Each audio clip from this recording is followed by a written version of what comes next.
কারিমের পরে সবচেয়ে বিশুদ্ধ, অর্থাৎ আমরা আমাদের উস্তাদ থেকে শুনেছি, আমাদের উস্তাদ থেকে শুনেছেন, তিনি ওনার উস্তাদ থেকে শুনেছেন, এইভাবে ইমাম বুখারী পর্যন্ত, এবং বুখারী রাহমাতুল্লাহি আলাইহি ওনার উস্তাদ থেকে শুনেছেন, ওনার উস্তাদ থেকে শুনেছেন। এইভাবে এই হাদিস রাসূলুল্লাহ সাল্লাল্লাহু আলাইহি ওয়াসাল্লাম পর্যন্ত পৌঁছেছে। আমরা পড়তেছি মানে যেন আল্লাহর নবী নিজে এই হাদিস পেশ করতেছেন। এই জন্য হযরত ইমাম তিরমিজি রাহমাতুল্লাহি আলাইহি বলেন, মান কানা ফি বাইতিহি হাযাল কিতাব ফাকান্নামা ফি বাইতিহি নাবিয়্যুন ইয়াতাকাল্লাম।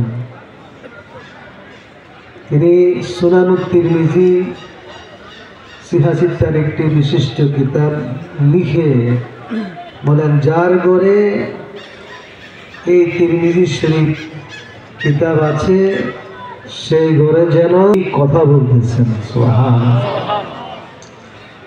এইভাবে গোটা একটি বছর দারুল উলুম মাদ্রাসায়, আপনাদের প্রিয় মাদ্রাসায় হাদিসগুলো পড়া হয়েছে।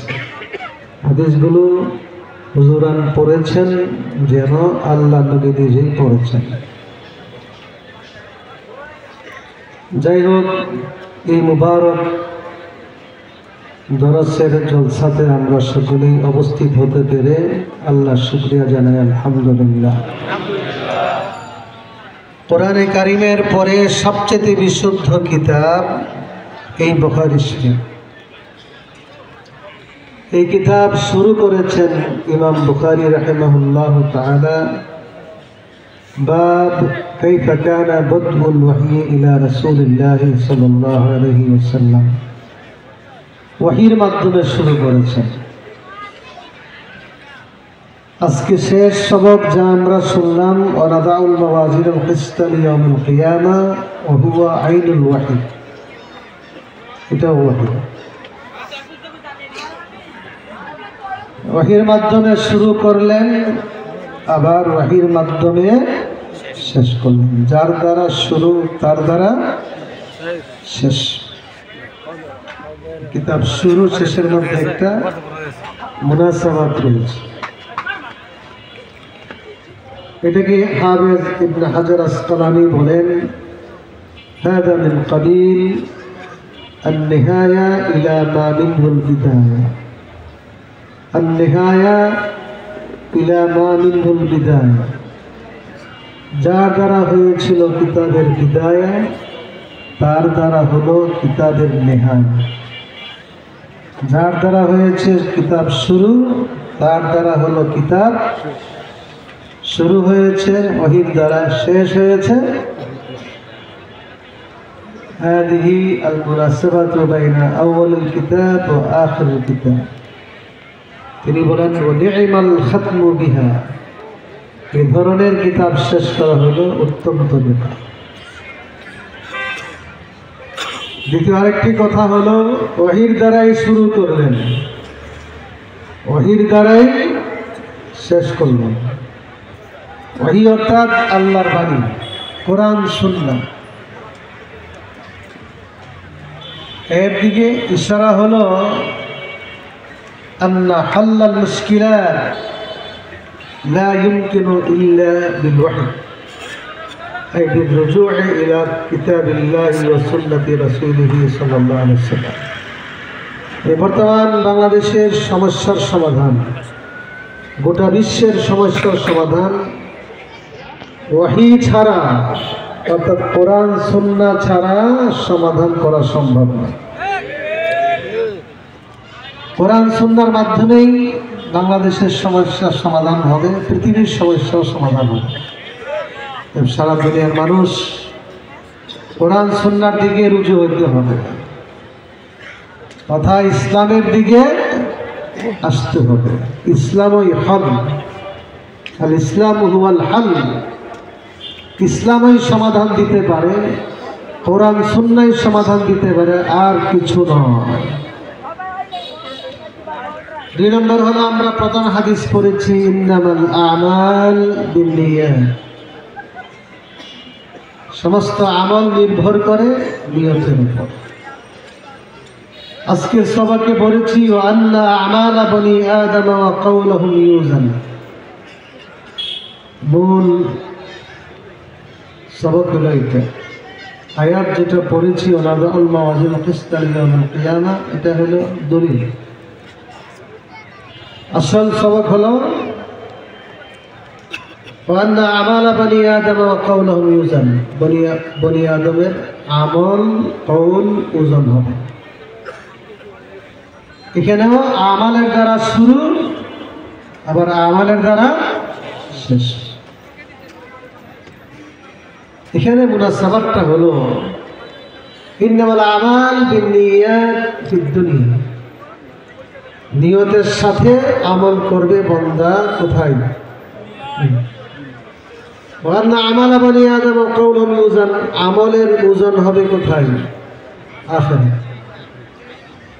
ইন্নামাল আমাল বিন্নিয়াত ফিদ দুনিয়া ওয়া ওয়াজনুল আমাল ফিল আখিরাহ। এর অর্থ হলো দুনিয়াতে যেই বান্দা সহি নিয়তের মাধ্যমে আমল করবে, একমাত্র সেই আমলের দ্বারাই আখিরাতে নেকির পাল্লা ভারী হবে। অর্থাৎ আমরা যারা মাদ্রাসা পড়েছি বা পড়তেছি, পড়াইতেছি, আমরা যারা নামাজ পড়ি এবং বন্দেগী করি, সবার জন্যই এই জিনিসটা প্রয়োজন। আমল কি করতে হবে? সহি নিয়তের মাধ্যমে করতে হবে, না হয় এক পয়সার কোনো মূল্য হবে না। ইন্নামাল আমাল বিন্নিয়াতের অর্থ হচ্ছে এটা। আমরা সকলেই সহি নিয়তের সাথে পড়ব, পড়াবো, ইবাদত বন্দেগী করব, তাহলে এই আমলের দ্বারা ইনশাআল্লাহ কিয়ামতের দিন নেকির পাল্লা হবে ভারী। আর যার নেকির পাল্লা হবে ভারী সে হবে জান্নাতি। সুবহানাল্লাহ। এটা হলো মুনাসাবাত, কিছুটা বললাম। 2 নম্বর বিষয় হলো এখানে মা মাকসাদুল বুখারী বিআকদি হাযাল বাব। এই বাব, এই অধ্যায়ের গরজ কি, উদ্দেশ্য, কোন কারণে এই সবক, এই বাব কায়েম করলেন ইমাম বুখারী রাহিমাহুল্লাহু তাআলা। বলেন ফীহি রাদ্দুন আলাল মুতাযালা। এই বাবের মাধ্যমে ইমাম বুখারী রাহমাতুল্লাহি আলাইহি ফিরকায়ে মুতাযালাদেরকে রদ করতেছেন। কেন? তারা কি বলে? তারা বলে কিয়ামতের দিন আমলের কোনো ওজন হবে না, কারণ আমলের ওজন সম্ভব না, যুক্তি ধরে না। লিআন্নাল আমাল মিনাল আ'মাল। আমল হলো আরস। আশ-শাইউ আলা কিসমাইন। শাই 2 প্রকার, একটা হলো জিসিম জওহর, আর একটা হলো আরস। জিসিম জওহর বলা হয় মা ইয়াকুমু বিজাতিহি, নিজে নিজে কায়েম, যেমন এটা নিজে নিজে অবস্থান করতেছে এখানে, এটা পাল্লায় রাখা যাবে, ওজন দেওয়া যাবে। আর একটা হলো আরস, মা লা ইয়াকুমু বিনাফসিহি, নিজে নিজে কায়েম হয় না, নিজে নিজে তার কোনো অস্তিত্ব নাই। যেমন কিছুক্ষণ পূর্বে আমরা সকলেই এশার নামাজ পড়ছি।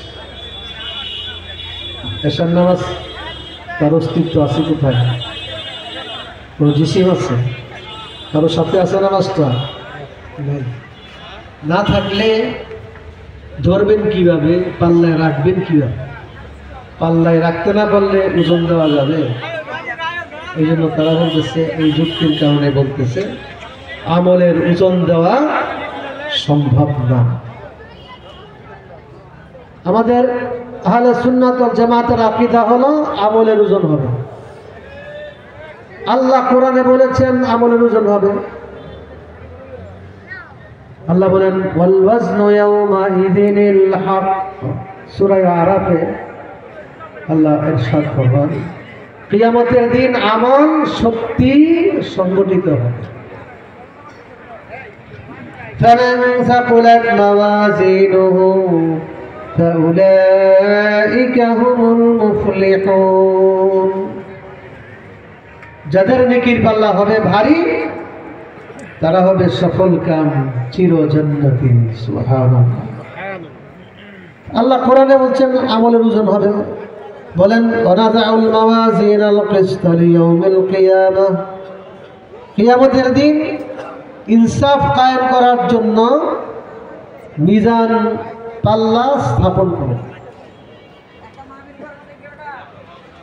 কোরআন দ্বারা প্রমাণিত আমলের কি হবে? ওজন হবে।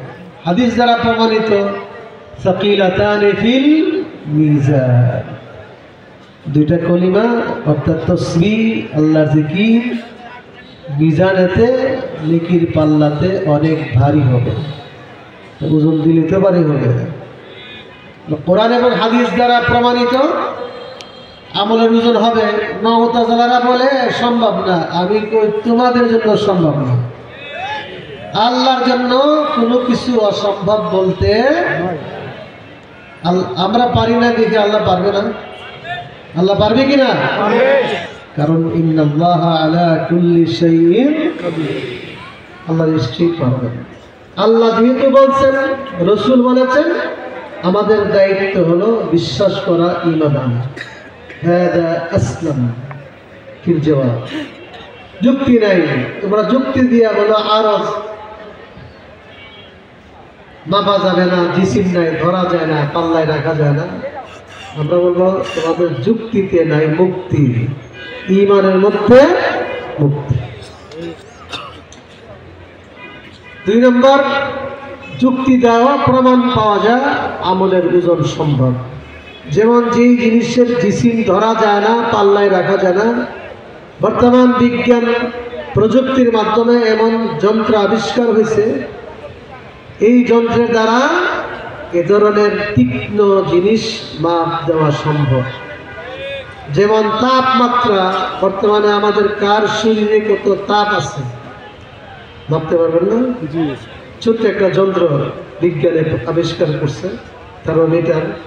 এটা মুখের ভিতরে 1 মিনিট রাখলে বের করলে লেখা উঠবে 99 ডিগ্রি অথবা 100 ডিগ্রি, তাপ বেশি হলে 101 ডিগ্রি। বর্তমানে ঢাকাতে কত তাপমাত্রা, দিল্লিতে কত, করাচিতে কত, সৌদি আরবে কত, আমেরিকাতে কত, সব উঠতেছে, ঠিক না? অথচ এগুলি ধরা যায় না, পাল্লায় রাখা যায় না, এগুলিও ওজন দিতে পারে। মানুষের সৃষ্টি যন্ত্রের দ্বারা তাপমাত্রা যেমন ওজন দিতে পারে, সেই মানুষকে যে আল্লাহ সৃষ্টি করছেন তিনি কি আমলের ওজন দিতে পারবেন না? অবশ্যই পারবেন। নম্বর 3, আমলের ওজন হবে মানে আমল নামার ওজন হবে। আমরা দেশের নামাজ পড়েছি, দেখাইতে পারতেছি না কোথায় নামাজটা, ঘরে না আমার সাথে, কিন্তু সাথে সাথে নামাজ পড়ার সাথে সাথে কেরামান কাতিবিন ফেরেশতা দফতরে লিখে ফেলেছেন। সুবহানাল্লাহ। প্রত্যেকের আমল নামা আছে। এই আমল নামা পাল্লার মধ্যে রাখা হবে। আমলের ওজন হবে মানে আমল নামা কি হবে? দফতর, কিতাব, বলিও। যেমন আল্লাহ তাআলা বলেন, কুল্লু ইনসানিন আলজামনাহু তায়রাহু ফি উনুকিহি ونخرج له يوم القيامة كتابا يلقاه منشورا أي يلقاه كتابا منشورا كتابا مفتوحا। প্রত্যেকের সাথে আমলনামা থাকবে, এই আমলনামা আল্লাহ তাআলা বের করে দিবেন।